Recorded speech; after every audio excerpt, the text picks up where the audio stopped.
menurut ayat Quran dan hadis Nabi itu nanti ada bermacam-macam. Ada orang beriman itu yang dimasukkan surga. Ada orang beriman itu yang dimasukkan ke dalam surga. Ada orang beriman itu yang disebut penduduk surga. Kenapa lain-lain, Pak? Karena waktu di dunia amalannya juga lain-lain. Ada orang beriman yang masuk surga. Ini paling murah tiketnya. Mau masuk surga? Kata Nabi begini, ma min abdin qala la ilaha illallah thumma mata ala dhalik illa dakhalal jannah. Kalau seorang hamba sudah mengucap dua kalimat syahadat, dia yakin dengan kebenaran kalimat itu sampai matinya, orang itu akan masuk surga. Abi Dzar yang waktu itu diajak bicara heran, ya Rasul kok gampang betul? Iya. Walaupun orang itu mencuri, iya. Walaupun orang itu berzina, iya. Biar dia mencuri, biar dia berzina, kalau dia sudah mengucap dua kalimat syahadat, dia yakin dengan kebenaran kalimat itu sampai matinya, itu orang akan masuk surga. Jadi masuk surga cukup dua kalimat syahadat, yakin sampai mati, masuk surga. Itu perkara masuk. Tapi kalau pertanyaannya diterusin, masuknya kapan, Pak? Nah, ini lain lagi urusannya. Sebab ada yang masuknya itu langsung, ada yang mampir dulu. Di sana tempat cuma dua, kalau tidak surga, neraka. Mau ke surga tapi mampir dulu, yang mampirnya jelas di neraka.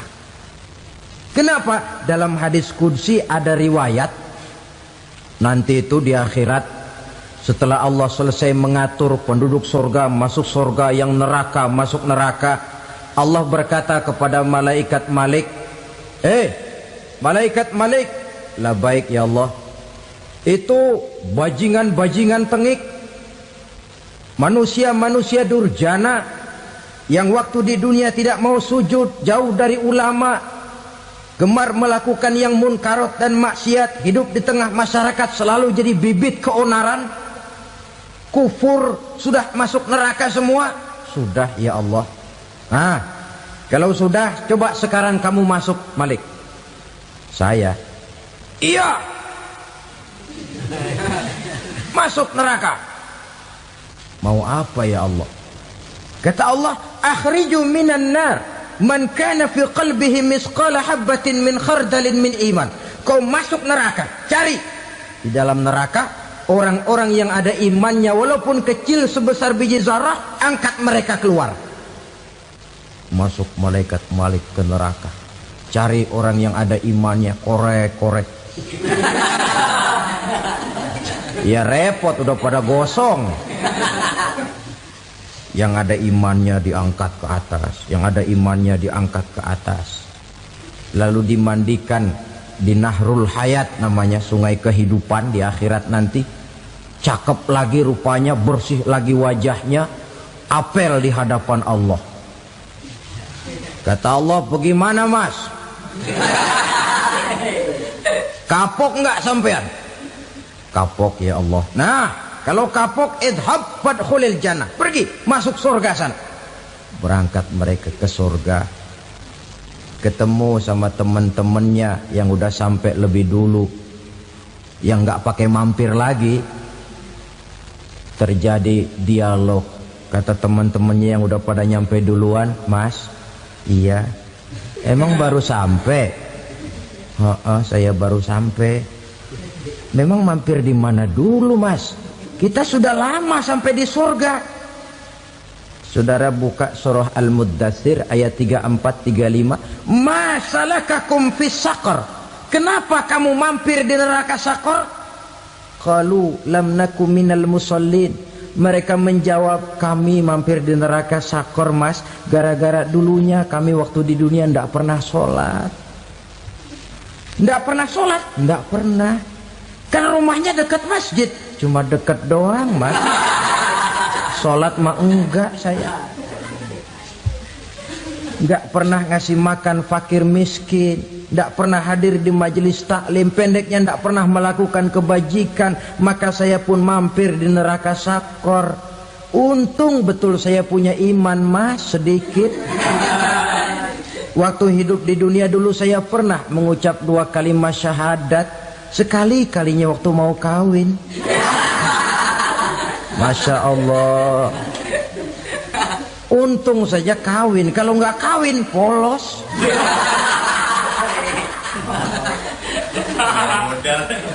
Itu juga pengulu sudah setengah mati ngajarin. Asyhadu alla, asyaduaan, asyaduaan.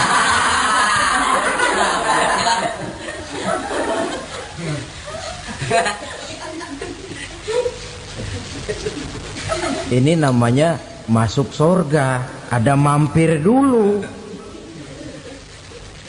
Ada pula orang mukmin itu yang dimasukkan surga. Namanya dimasukkan kan terima beres.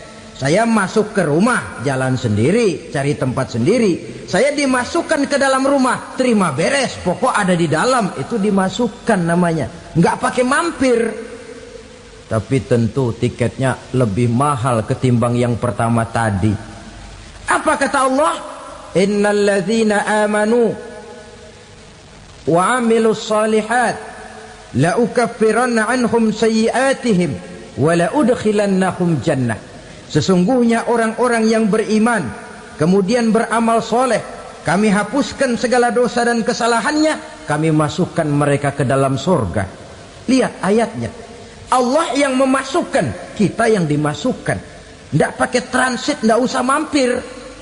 Cuma tidak cukup syahadat, tidak cukup amanu, tapi diiringi dengan wa amilus salih. Iman, amal. Tidak cukup syahadat, lalu dibuktikan dia sholat, dia zakat, puasa, lalu dia melakukan berbagai macam kebajikan. Ini yang menyebabkan dia tidak pakai mampir di tempat yang bernama sakor. Lalu ada pula orang mukmin itu yang disebut penduduk sorga. Wah, ini sudah VIP ini. Ashabul jannah, penduduk sorga. Siapa mereka? Kata Allah, innal ladzina amanu summa istaqamu fala khaufun alaihim wala hum yahzanun ulaika ashabul jannah hum fiha khalidun. Sesungguhnya orang-orang yang beriman lalu istiqamah, tetap dalam melaksanakan perintah Allah, tidak goyang, tidak labil tapi stabil, istiqamah, mereka tidak takut dan tidak bersedih hati. Merekalah penduduk surga. Iman, istiqamah. Tidak punya duit, sembahyang. Banyak duit, sembahyang. Miskin, sembahyang. Kaya, tetap sembahyang. Istiqamah. Kadang orang kalau susah rajin ke masjid, banyak duitnya ngelihat masjid melengos. Waktu miskin hamba Allah, setelah kaya jadi hamba harta. Bergeser, tidak ada nilai istiqomahnya. Saudara-saudara, dengan begitu penduduk neraka itu dua. Ada penduduk permanen, ada penduduk yang semi permanen. Yang semi permanen orang-orang beriman yang mempunyai dosa besar. Mereka masuk ke neraka untuk menerima azab sesuai dengan dosanya. Bila selesai masa azab itu, mereka akan diangkat untuk ditempatkan kembali ke dalam surganya Allah Subhanahu wa ta'ala. Nah, dikala itulah saudara-saudara, ada yang disebut syafaat dari Rasulullah Sallallahu Alaihi Wasallam. Tapi tentu jangan lupa, syafaat ini ibarat kain menambal dia. Kita punya kain bolong-bolong sedikit, syafaat yang menambal. Sholat kita ada kurang dikit, sedekah kita ada campur riak dikit, amalan kita ada tidak karena Allah dikit, kita berharap syafaat. Jadi biarlah kain masih bolong-bolong, yang penting punya kain. Tapi kalau kainnya tidak ada, yang ditambal apanya? sholat tidak, puasa tidak, zakat tidak, berharap syafaat saja. Ya, terlalu berlebihan itu. Saudara hadirin yang saya hormati, apabila selesai proses penghisaban, proses penghitungan, maka dikala itulah manusia terbagi dalam dua kelompok besar. Fariqun fil jannah wa fariqun fis sa'ir. Sekelompok orang-orang beruntung yang masuk ke dalam surga, dan sekelompok lagi masuk ke dalam neraka. Ibu-ibu, saudara-saudara kaum muslimin rahimakumullah. Pada pertemuan yang lalu sudah saya jelaskan bahwa hidup selalu berakhir dengan kematian. Apabila datang kematian menimpa seseorang, datanglah kiamat baginya. Itu yang disebut dengan kiamat kecil. Hakikatnya mati adalah perpindahan dari kehidupan di dunia ini menuju kehidupan di alam barzakh. Menunggu kita di alam barzakh sampai datangnya saat kiamat. Entah 10 tahun, entah 100 tahun, entah 1000 tahun, hanya Allah saja yang maha tahu. Adapun orang-orang beriman yang melakukan amal kebajikan dalam kehidupan di dunia ini, masa penantian yang lama di alam barzakh buat mereka sebentar saja. Tetapi bagi orang-orang kafir yang ingkar, yang tidak beriman kepada Allah, yang hidup di dunia cuma menumpuk-numpuk dosa, tentu penantian di alam barzakh akan merupakan waktu yang sangat lama. Bukankah dalam kehidupan kita waktu itu memang relatif? Contoh misalnya, bagi pemuda-pemudi yang sedang duduk asyik memadu cinta, waktu 4-5 jam saja rasanya cuma 4-5 menit. Tenggelam oleh keasikan. Tapi buat orang yang berbaring di rumah sakit, meratap di balik-balik apa itu tembok derita kata lagu, di balik dinding-dinding penjara, sehari bagai seminggu, seminggu rasa sebulan, sebulan boleh jadi rasa setahun. Penantian yang sangat lama. Kapan kiamat itu akan datang? Ini rahasia Allah. Jangankan kita yang orang awam, baginda Nabi sendiri tidak diberitahu oleh Allah kapan kiamat itu akan terjadi. Tetapi sungguh pun demikian, banyak hadis-hadis yang menjelaskan ciri atau tanda-tanda datangnya kiamat. Nah, kalau sudah bicara soal tanda, tanda kiamat itu ada dua. Pertama yang disebut alamatus sughra, tanda-tanda kecil. Ini waktunya masih ada tenggang. Ada yang dinamakan alamatul kubra, tanda-tanda besar. Artinya kiamat sudah diambang pintu. Apa tanda-tanda kecil dari datangnya hari kiamat itu? Misalnya kata Nabi, apabila ilmu sudah diangkat oleh Allah, artinya apabila ulama sudah banyak wafat, minat orang belajar agama berkurang, lalu kebodohan nampak merajalela di mana-mana, zina dikerjakan secara terbuka, minuman-minuman keras jadi kebanggaan, itu termasuk di antara tanda-tanda kecil terjadinya hari kiamat. Apalagi misalnya iza waladatil ammatu rabbataha, apabila budak sudah melahirkan tuan. Apa maksudnya? Ada yang mentafsirkan apabila anak sudah bisa membudaki orang tuanya. Orang tua yang melahirkan dia, yang membesarkan dia, demi setelah si anak besar jadi orang berpangkat, bertitel, berharta, berkedudukan, jadilah orang tua itu budaknya. Sehingga sering dibilang kalau orang tua kaya, anak jadi raja. Tapi kalau anak yang kaya, orang tua sering jadi budak. Apalagi munculnya fitnah yang bergelombang, timbul perang antara dua bangsa yang besar, waktu berjalan terasa sangat pendek sekali. Itu merupakan tanda di antara tanda-tanda kiamat. Termasuk di dalamnya sulit membedakan mana laki, mana perempuan. Kan kalau tanda-tanda kayak begini sekarang sudah banyak kita lihat kan? Ulama banyak wafat, penggantinya sulit.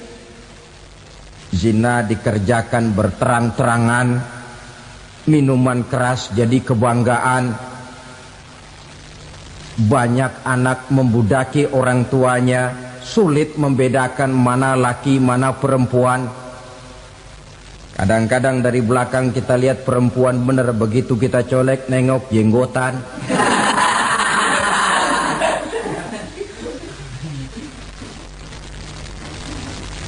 Ini termasuk tanda-tanda kecil. Masih ada tenggang sampai akan terjadinya kiamat itu. Nah, yang dimaksud dengan tanda-tanda besar, ini tanda besar artinya kiamat sudah diambang pintu. Pertama, matahari terbit dari sebelah barat.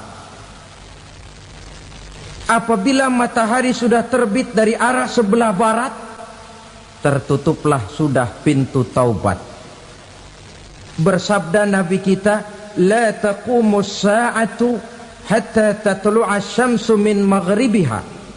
Tidak akan datang hari kiamat sampai matahari terbit dari arah sebelah barat. Fa iza tala'at, manakala matahari telah terbit dari arah sebelah barat, wara'ahan nasu, manusia banyak menyaksikan itu, amanu ajma'un, mereka pun lalu beriman. Yang tadinya kafir, yang tadinya ingkar, yang tadinya membangkang, setelah melihat matahari terbit dari sebelah barat, buru-buru beriman, berlomba-lomba mengucap dua kalimat syahadat. Tapi apa yang terjadi? Kata Nabi, wadzalika hina la yanfa'u nafsan imanuha lam takun amanat min qabl. Hari itu adalah hari yang iman sudah tidak berguna lagi bagi seseorang apabila sebelumnya memang dia tidak pernah beriman. Au kasabat fi imaniha khaira, atau beriman tetapi tidak pernah melakukan kebajikan di dalam keimanannya itu. Hari yang sudah kasib, hari yang sudah terlambat, beriman tidak akan ada gunanya lagi. Ini pelajaran buat kita. Sebelum sang surya terbit dari sebelah barat, sebelum nafas sampai di tenggorokan, artinya pintu taubat masih terbuka. Kalau dua hal itu sudah terwujud, nafas sudah sampai di kerongkongan atau matahari sudah terbit dari arah sebelah barat, tertutuplah sudah pintu taubat. Tak ada lagi gunanya pangkat, jabatan, harta, bahkan beriman pun dalam suasana macam itu. Too late, kata orang Kulon. Sudah terlambat. Matahari terbit dari arah sebelah barat. Itu tanda besar, artinya kiamat sudah diambang pintu. Lalu apalagi tanda besar? Munculnya Dajjal. Dajjal artinya pendusta-pendusta yang menyesatkan manusia. Ada dua macam Dajjal, saudara. Ada Dajjal kecil. Ini Dajjal kelas teri.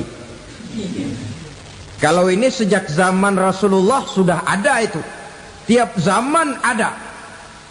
Di zaman Rasulullah misalnya ada yang bernama Aswad al-Unsi dari Yaman.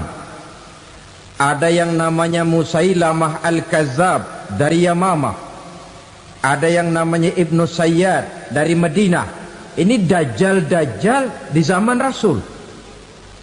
Musailamatul Kazzab memproklamirkan diri jadi nabi dia. Di zaman Rasul masih hidup. Ini dajjal zaman Nabi.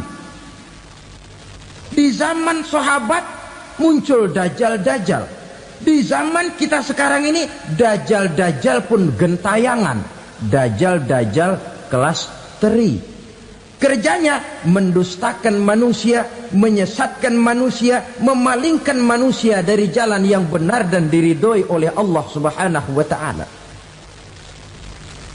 Adapun yang merupakan tanda besar dari datangnya kiamat, dajjal-dajjal kelas kakap. Pembohong-pembohong besar yang menyesatkan masyarakat manusia berpaling dari jalan Allah mengikuti jalan mereka.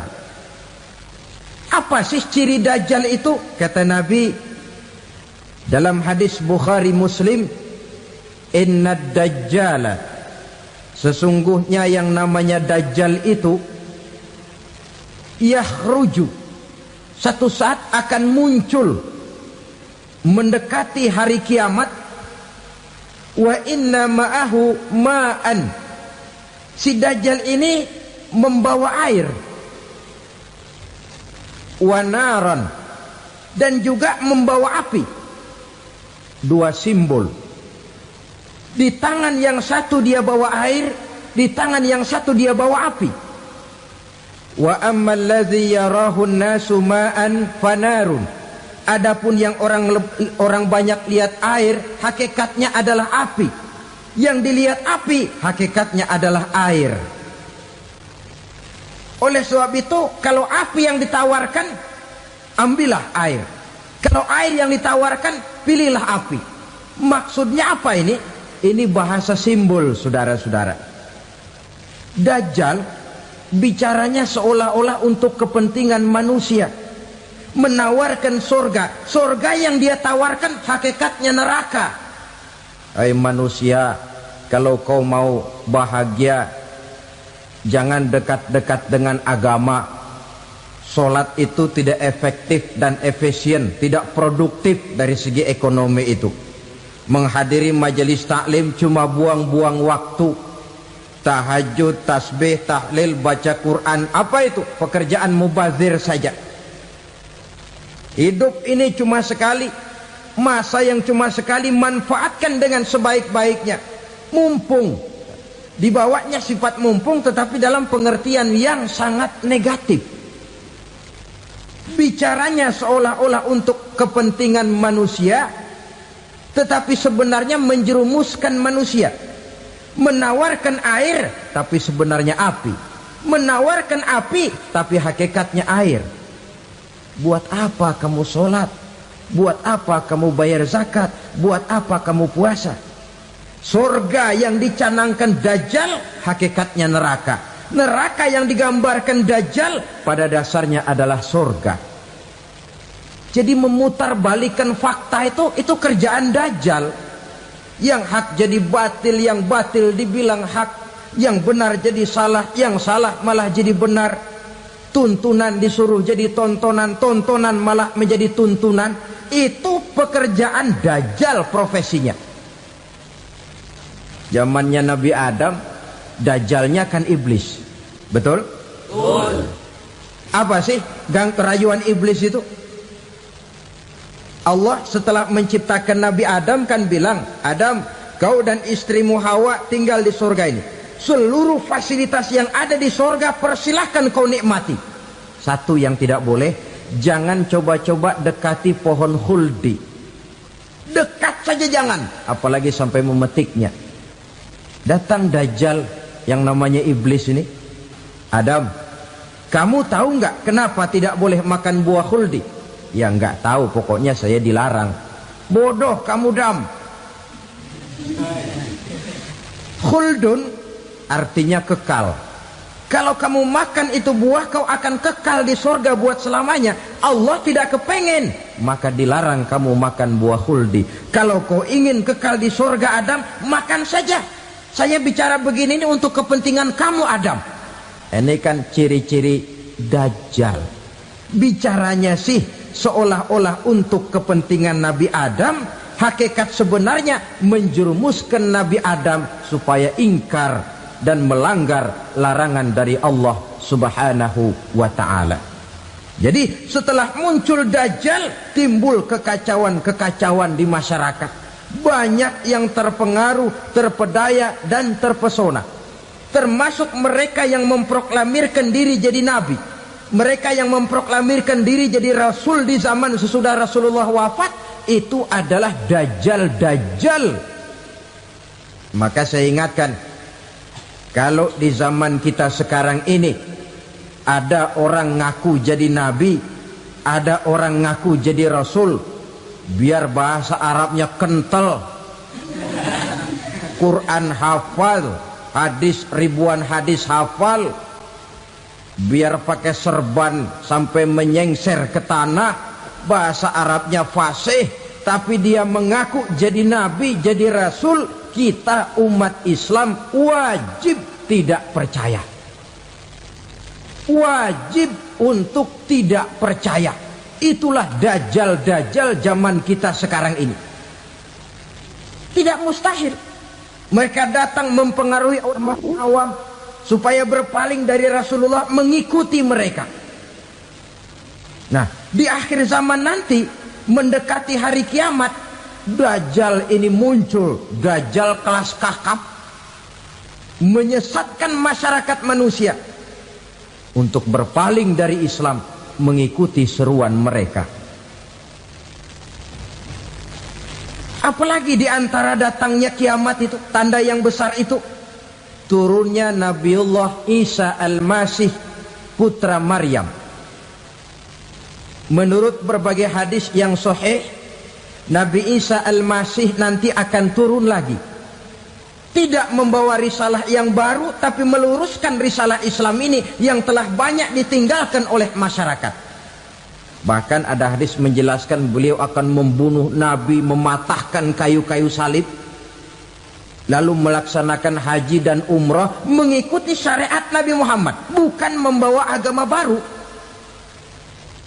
Menjadi semacam mujaddid, reformer, menyelamatkan manusia dari bisikan Dajjal. Bahkan ada riwayat yang menjelaskan bahwa Nabi Isa berhasil mengalahkan Dajjal, mengembalikan masyarakat manusia kembali kepada ajaran Islam yang datang dari Allah, dibawa oleh Rasulullah sallallahu alaihi wasallam. Dengan kata lain, turunnya Nabi Isa bukan sebagai nabi dan rasul baru, tetapi mengikuti syariat Nabi kita Muhammad sallallahu alaihi wasallam. Saudara hadirin, ibu-ibu hadirat yang saya hormati, kemudian apalagi di antara tanda-tanda besar akan datangnya kiamat itu? Keluarnya asap atau awan. Kata Nabi, inna min asrati sa'ah dukhanan yamla'u ma bainal masyriqi wal maghrib. Di antara tanda-tanda kiamat, munculnya awan antara langit dan bumi. Ini pun diperkuat dalam surah Ad-Dukhan ayat 10. Fartaqib yauma ta'tis sama bidukhanim mubin fayughshan nas hadza azabun alim. Bagi orang-orang yang beriman, mereka biasa-biasa saja. Tapi bagi orang kufur, datangnya asap dan awan ini merupakan azab yang kelewat pedih. Barangkali sedikit mendekati gambaran tentang azab yang pedih ini, saya ingatkan alam pikiran kita kepada peristiwa yang belum lama terjadi. Pernah dengar berita bocornya reaktor nuklir di Chernobyl, Uni Soviet? Pernah dengar? Nah, bocornya reaktor nuklir di Chernobyl yang mengakibatkan ratusan bahkan sangat mungkin ribuan nyawa.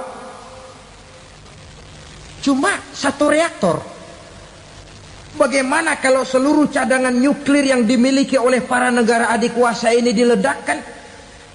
Bahkan yang konon menurut catatan cadangan nuklir yang dimiliki bersama oleh Amerika dan Rusia sekarang ini sudah sanggup memusnahkan 6 miliar manusia, 1,5 kali lebih banyak dari jumlah manusia yang nongkrong di permukaan bumi ini. Saudara-saudara hadirin yang saya hormati, lalu saat mendekati hari kiamat, apalagi tandanya setelah Nabi Isa wafat, pada saat turunnya yang kedua kali, lalu Allah meniupkan angin sejuk, semua orang-orang beriman, orang-orang baik wafat, sehingga penghuni bumi ini cuma tinggal lagi terdiri dari orang-orang kafir. Tidak ada lagi di bumi ini yang bisa mengucapkan Allah. Sehingga dalam hadis qudsi itu ada keterangan, innallaha azza wa jalla yaqulu li Israfil. Allah pernah pesan kepada malaikat Israfil, kata Allah, Israfil, idza sami'ta qailan yaqul Allah Allah fa akhirin nafakh 40 sanatan ikraman liqailiha. Hai Israfil, apabila kau dengar di permukaan bumi masih banyak orang yang mengucapkan Allah Allah, maka tunda sangkakala kiamat itu 40 tahun. Untuk apa? Ikraman liqailiha, menghormati orang yang mengucapkan Allah Allah itu. Wah, jadi karena sekarang masih banyak yang mengucapkan Allah, besar hatilah kita, masih jauh kiamat itu. Tapi jangan lupa, kiamat pribadi, kiamat kecil itu yang gak kita sangka-sangka. Ajal datang mencabut nyawa, itu kiamat pribadi, dan itu yang pasti kita hadapi, dan itu yang membuat kita tidak boleh bersikap main-main di dalam kehidupan sekarang ini. Saudara hadirin yang saya hormati, tidak ada lagi orang-orang muslim. Seluruh penduduk dunia ini kafir. Lalu terciptalah struktur sosial yang berlandaskan prinsip hidup semau gue. Bakal terjadilah prinsip di mana yang kaya menyantap yang miskin, yang kuat menindas yang lemah. Hidup sudah bagaikan di rimba belantara, berlaku hukum rimba, siapa yang kuat dia yang menang, siapa yang lemah menjadi mangsa. Timbul kekacauan, maksiat merajalela, munkarat menjadi-jadi, sehingga isi bumi ini penuh dengan segala macam perbuatan dosa. Tidak ada perlunya lagi alam diperpanjang temponya. Datang saat yang sudah dijanjikan oleh Allah Azza wa Jalla, maka terjadilah yang disebut kiamat kubra, kiamat besar, kiamat ancur-ancuran. Bagaimana kejadian ini dimulai? Dalam surah Az-Zumar ayat 68, Allah Subhanahu wa taala berfirman, wa nufikha fis suri fasa'iqa man fis samawati wa man fil ardi illa man sya'allahu. Maka manakala ditiuplah sangkakala, terkejutlah seluruh yang ada di langit dan seluruh yang ada di bumi. Bila saat kiamat datang, Allah perintah malaikat Israfil, Israfil, tiup sangkakalamu. Ditiuplah sangkakala oleh malaikat Israfil. Yang akibat daripada tiupan itu, seluruh yang ada di langit, seluruh yang ada di permukaan bumi terkejut. Yang ada di langit siapa? Malaikat kan. Bayangin aja kalau malaikat kaget, apalagi kita. Terkejut seluruh makhluk yang ada di bumi, yang ada di langit mendengar suara sangkakala itu. Bunyinya tidak sanggup kita bayangkan dahsyatnya. Ledakan nuklir, ledakan neutron, belum apa-apa ketimbang bunyi sangkakala malaikat Israfil ini. Nah, lalu mendengar bunyi sangkakala ini, gemparlah makhluk, kacaulah alam. Bumi gempa, planet-planet bertabrakan, gunung meletus, air laut tumpah ke darat, angin topan bertiup, halilintar menyambar. Lalu semua yang bernama hidup mati total. Mati bareng tanpa persiapan.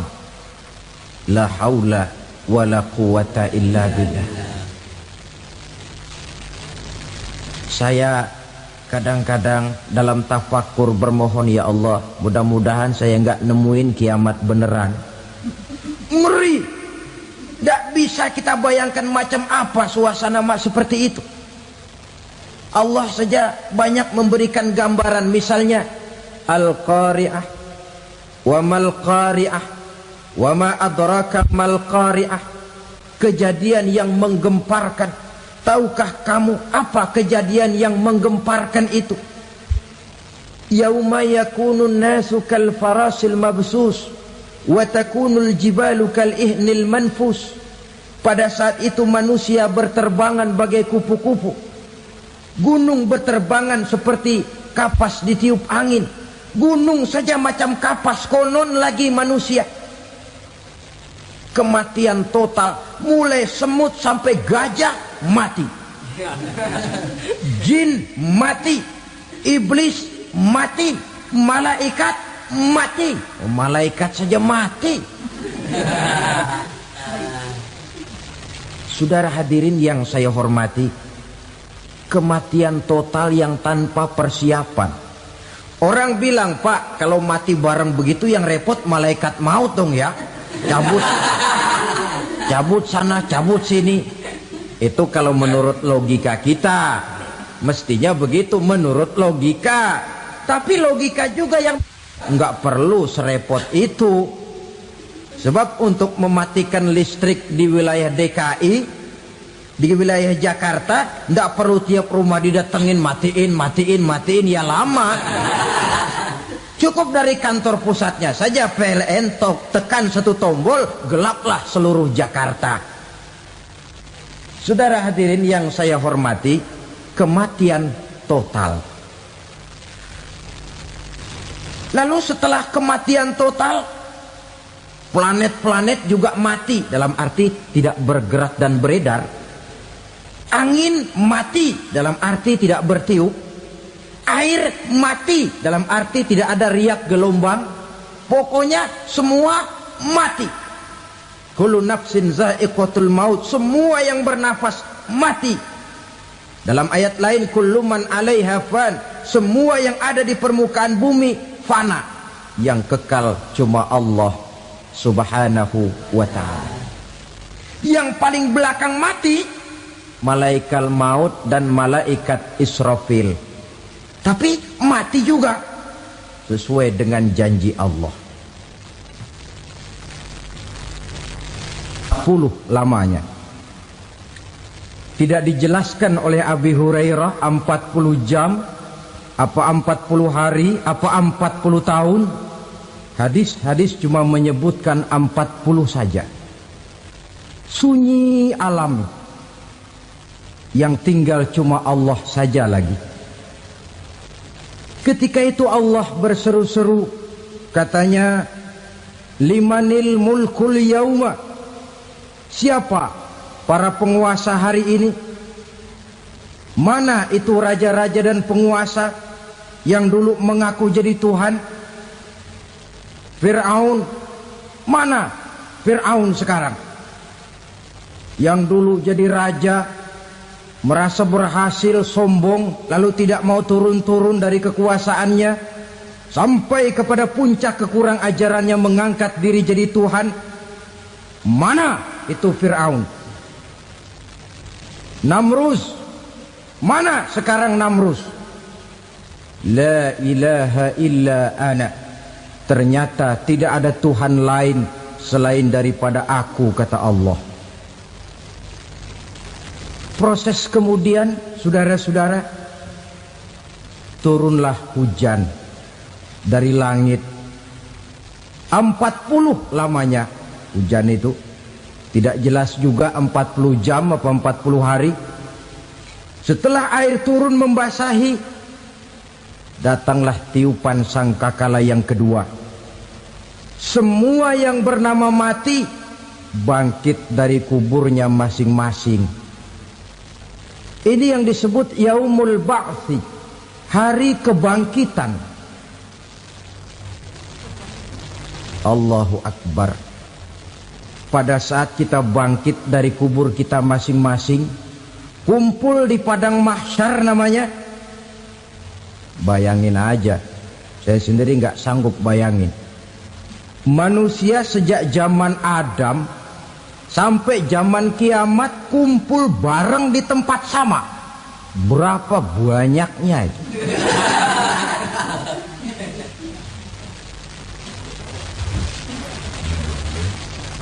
Dan yang luar biasa menurut satu riwayat, pada saat bangkit itu, Masya Allah, roman muka kita berubah, disesuaikan dengan amalan kita waktu di dunia ini. Barang siapa yang waktu di dunia amalannya itu amalan tikus, di akhirat nanti dia bangkit dari kubur, mukanya seperti muka tikus. Gagah betul badannya, tapi mukanya seperti tikus. Kenapa? Amalannya waktu di dunia seperti amalan tikus. Apa amalan tikus itu? Suka ngegeragoti barang yang sudah disimpan rapi-rapi. Orang sudah simpan uang rapi-rapi, simpan perhiasan rapi-rapi, digeragoti oleh tikus. Maling-maling, pencoleng-pencoleng, koruptor-koruptor. Itu nanti di akhirat nanti kita lihat mukanya seperti muka tikus. Oh ini waktu di dunia suka nyolong, mukanya seperti muka tikus. Barang siapa yang waktu di dunia ini amalannya itu amalan macan, dia akan bangkit nanti mukanya seperti muka macan. Apa amalan macan? Macan itu amalannya menang-menangan. Orang yang mau menang saja nggak mau mengalah. Coba lihat di hutan. Kenal hutan nggak? Di hutan, raja hutan di mana-mana pasti macan. Betul kan? Betul. Padahal hutan belum pernah bikin pemilihan umum. Tapi macan tidak peduli ada pemilihan umum apa tidak, pokok saya raja. Sebab apa? Macan jadi raja itu bukan karena benar, tapi karena kuat jadi raja. Setelah dia jadi raja, rakyat hutan yang mesti dilindungi malah dimakan oleh raja macan. Kambing rakyat hutan dimakan oleh macan. Ayam rakyat hutan dimakan oleh macan. Itu nanti kita lihat di akhirat itu mukanya seperti muka macan, gagah betul. Lalu barang siapa yang di dunia ini amalannya itu seperti amalan anjing, nanti dia punya muka seperti muka anjing. Apa amalan anjing? Pertama, anjing itu kalau disuruh jaga rumah, dia tidak bisa membedakan mana maling, mana tamu. Biar yang datang maling, kalau bawa tulang, anjing kalem. Yang kedua, anjing itu akan setia kepada siapa saja yang memberinya roti.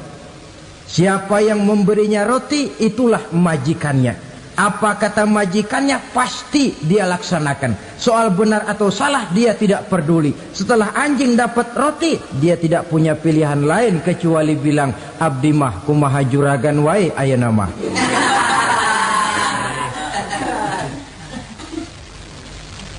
Saudara hadirin yang saya hormati, berkumpul di padang mahsyar, tiap orang sibuk dengan persoalannya masing-masing. Matahari waktu itu didekatkan oleh Allah. Panas luar biasa. Ada yang saking panasnya itu mencucurkan peluh keringat sampai sebatas mata kakinya. Ada yang keringatnya sampai sedengkulnya. Ada yang keringatnya sampai sepusatnya. Ada yang keringatnya mengalir sampai sebahunya. Ada yang kelelap oleh keringatnya sendiri, sementara orang di sampingnya nggak apa-apa. Bergantung lagi amalan dia waktu di dunia ini. Saudara-saudara, sebagian orang dalam kepanikan padang mahsyar berombong-rombong datang mereka menghadap Nabi Adam. Ya Adam, anta abal bashar. Hai Adam, Tuhan adalah bapak moyang manusia. Kami sebentar lagi akan disidang, dimintakan pertanggungan jawab. Tolonglah kami, hai Adam. Kata Nabi Adam, jangankan nolongin sampean, saya sendiri tanggung jawab di hadapan Allah ketika dulu tidak boleh makan khuldi, saya serobot. Sudahlah, urus diri masing-masing saja, nafsi. Begitu kata Nabi Nuh, begitu kata Nabi Ibrahim. Tiap orang bertanggung jawab sendiri-sendiri. Ketika itulah saudara-saudara, nikmatnya menjadi umat Nabi besar Muhammad sallallahu alaihi wasallam. Sebab apa? Walaupun menurut abjad kita ini umat paling belakang, paling belakang kita ini toh, karena Nabi Muhammad adalah Nabi akhir, tapi akan dihisap lebih dulu, lewat di atas sirat lebih dulu, masuk surga lebih dahulu ketimbang umat-umat belakangan. Ketika Rasul mendekati ajal, beliau tanyakan itu kepada malaikat Jibril. Malaikat Jibril berkata, Muhammad jangan khawatir, Allah sudah berjanji, inni haramtul jannata ala sairil anbiya hatta tadkhulaha anta wa haramtuha ala sairil umami hatta tadkhulaha ummatuka. Surga aku haramkan buat seluruh nabi kecuali kalau engkau Muhammad sudah masuk ke dalamnya, dan surga aku haramkan buat seluruh umat kecuali kalau umatmu Muhammad sudah masuk ke dalamnya. Logikanya, walaupun menurut abjad kita umat paling belakang, bakal dihisap paling dulu, lewat di atas sirat paling dulu, masuk surga paling dulu, kalau mampir ke neraka juga paling dulu. Ya resiko. Jangan mau enaknya aja paling dulu.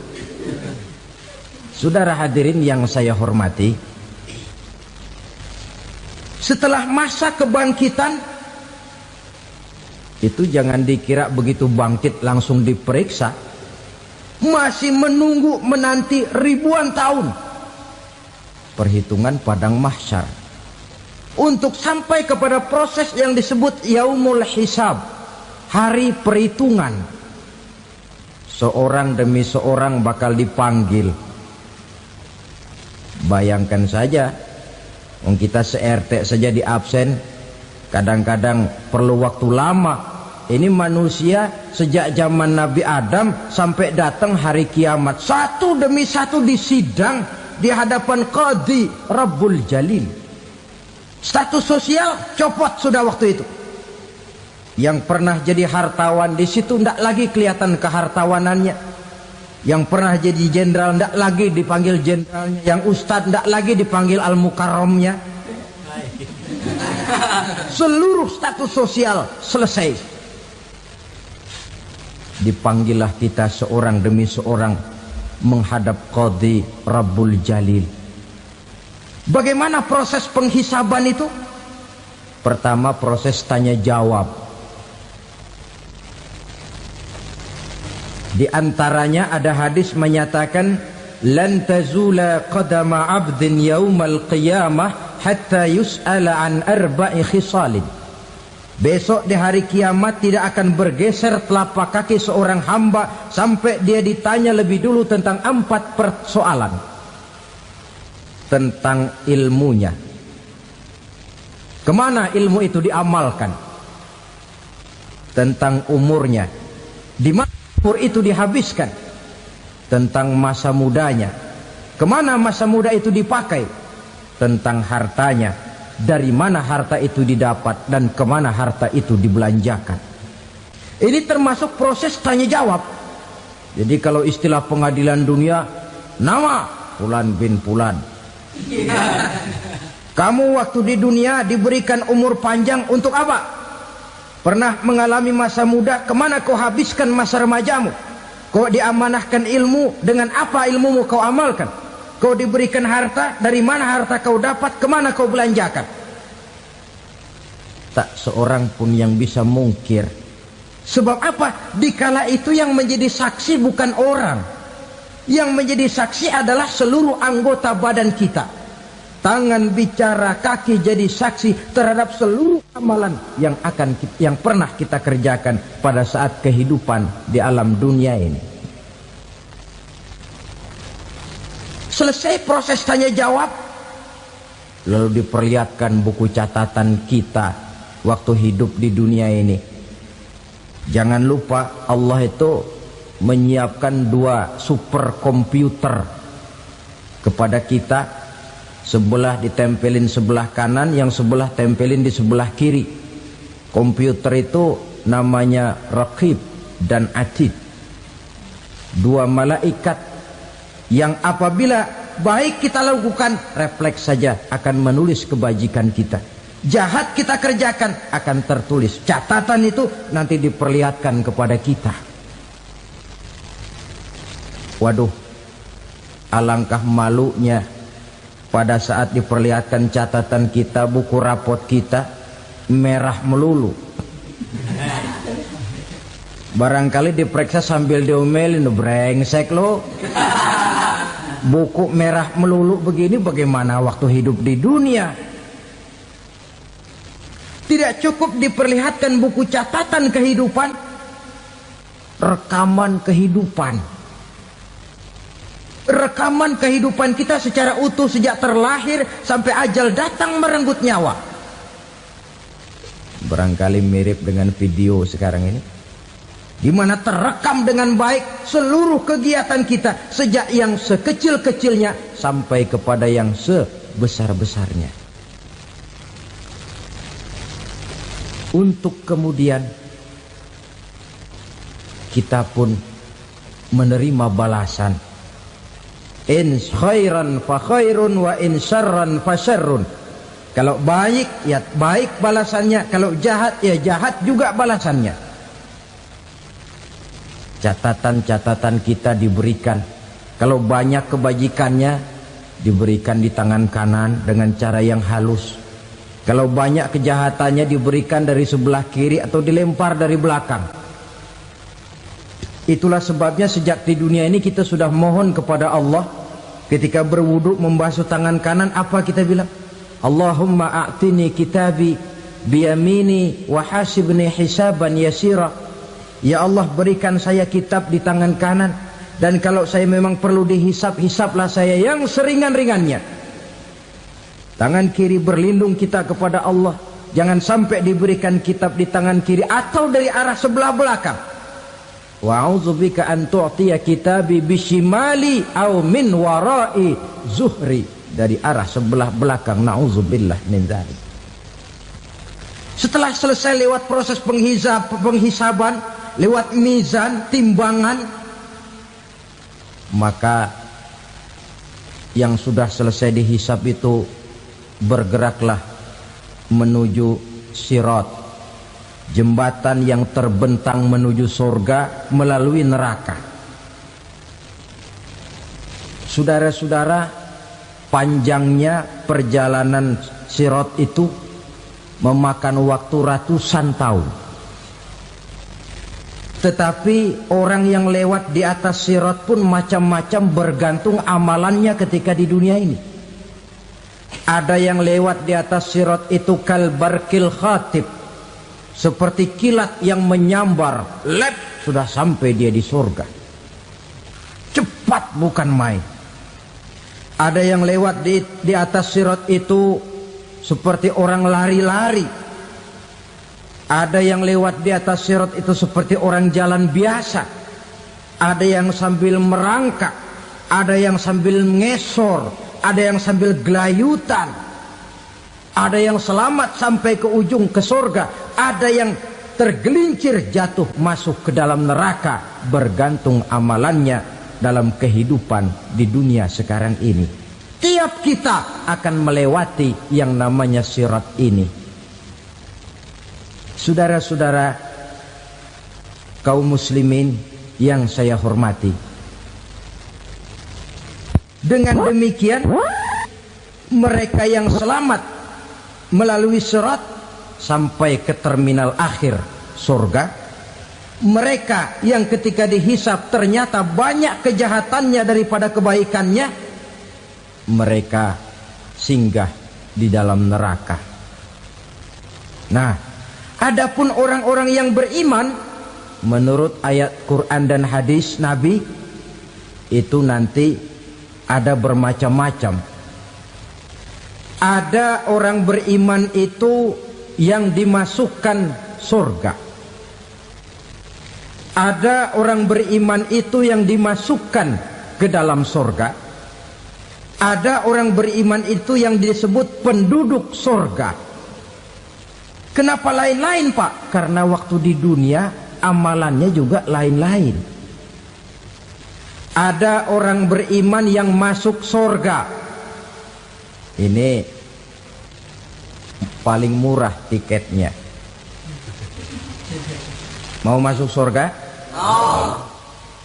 Kata Nabi begini, ma min abdin qala la ilaha illallah thumma mata ala dhalik illa dakhalal jannah. Kalau seorang hamba sudah mengucap dua kalimat syahadat, dia yakin dengan kebenaran kalimat itu sampai matinya, orang itu akan masuk surga.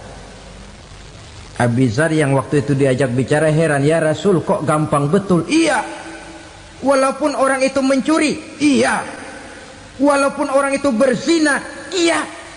Biar dia mencuri, biar dia berzina, kalau dia sudah mengucap dua kalimat syahadat, dia yakin dengan kebenaran kalimat itu sampai matinya, itu orang akan masuk surga. Jadi masuk surga cukup dua kalimat syahadat, yakin sampai mati, masuk surga. Itu perkara masuk. Tapi kalau pertanyaannya diterusin, masuknya kapan, Pak? Nah, ini lain lagi urusannya. Sebab ada yang masuknya itu langsung, ada yang mampir dulu. Di sana tempat cuma dua, kalau tidak surga, neraka. Mau ke surga tapi mampir dulu, yang mampirnya jelas di neraka. Kenapa? Dalam hadis qudsi ada riwayat, nanti itu di akhirat, setelah Allah selesai mengatur penduduk surga masuk surga, yang neraka masuk neraka, Allah berkata kepada malaikat Malik, malaikat Malik, labaik ya Allah, itu bajingan-bajingan tengik, manusia-manusia durjana yang waktu di dunia tidak mau sujud, jauh dari ulama, gemar melakukan yang munkarat dan maksiat, hidup di tengah masyarakat selalu jadi bibit keonaran, kufur, sudah masuk neraka semua. Sudah ya Allah. Nah, kalau sudah, coba sekarang kamu masuk, Malik. Saya, iya, masuk neraka. Mau apa ya Allah? Kata Allah, akhriju minan nar man kana fi qalbihi misqala habatin min khardalin min iman. Kau masuk neraka, cari di dalam neraka orang-orang yang ada imannya walaupun kecil sebesar biji zarah, angkat mereka keluar. Masuk malaikat Malik ke neraka, cari orang yang ada imannya, korek-korek. Ya repot, udah pada gosong. Yang ada imannya diangkat ke atas, yang ada imannya diangkat ke atas, lalu dimandikan di Nahrul Hayat, namanya sungai kehidupan di akhirat nanti. Cakep lagi rupanya, bersih lagi wajahnya, apel di hadapan Allah. Kata Allah, bagaimana mas? Kapok nggak sampean? Kapok ya Allah. Nah, kalau kapok, idhab fadkhulil jannah, pergi masuk surga sana. Berangkat mereka ke surga. ketemu sama teman-temannya yang udah sampai lebih dulu, yang nggak pakai mampir lagi. Terjadi dialog. Kata teman-temannya yang udah pada nyampe duluan, "Mas, iya, emang baru sampai?" Saya baru sampai." "Memang mampir di mana dulu, Mas? Kita sudah lama sampai di surga." Saudara buka surah Al-Muddatsir ayat 34-35. "Masalakakum fis saqar?" Kenapa kamu mampir di neraka Saqar? Qalu lam naku minal musallin. Mereka menjawab, kami mampir di neraka Saqar, Mas, gara-gara dulunya kami waktu di dunia tidak pernah sholat. Tidak pernah sholat? Tidak pernah. Kan rumahnya dekat masjid. Cuma dekat doang, Mas. Sholat mah enggak saya. Enggak pernah ngasih makan fakir miskin, enggak pernah hadir di majelis taklim, pendeknya enggak pernah melakukan kebajikan, maka saya pun mampir di neraka Saqar. Untung betul saya punya iman, Mas, sedikit. Waktu hidup di dunia dulu saya pernah mengucap 2 kalimat syahadat, sekali-kalinya waktu mau kawin. Masya Allah. Untung saja kawin, kalau nggak kawin polos.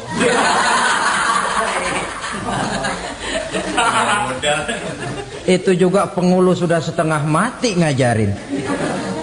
Asyhadu alla, asyaduaan, asyaduaan.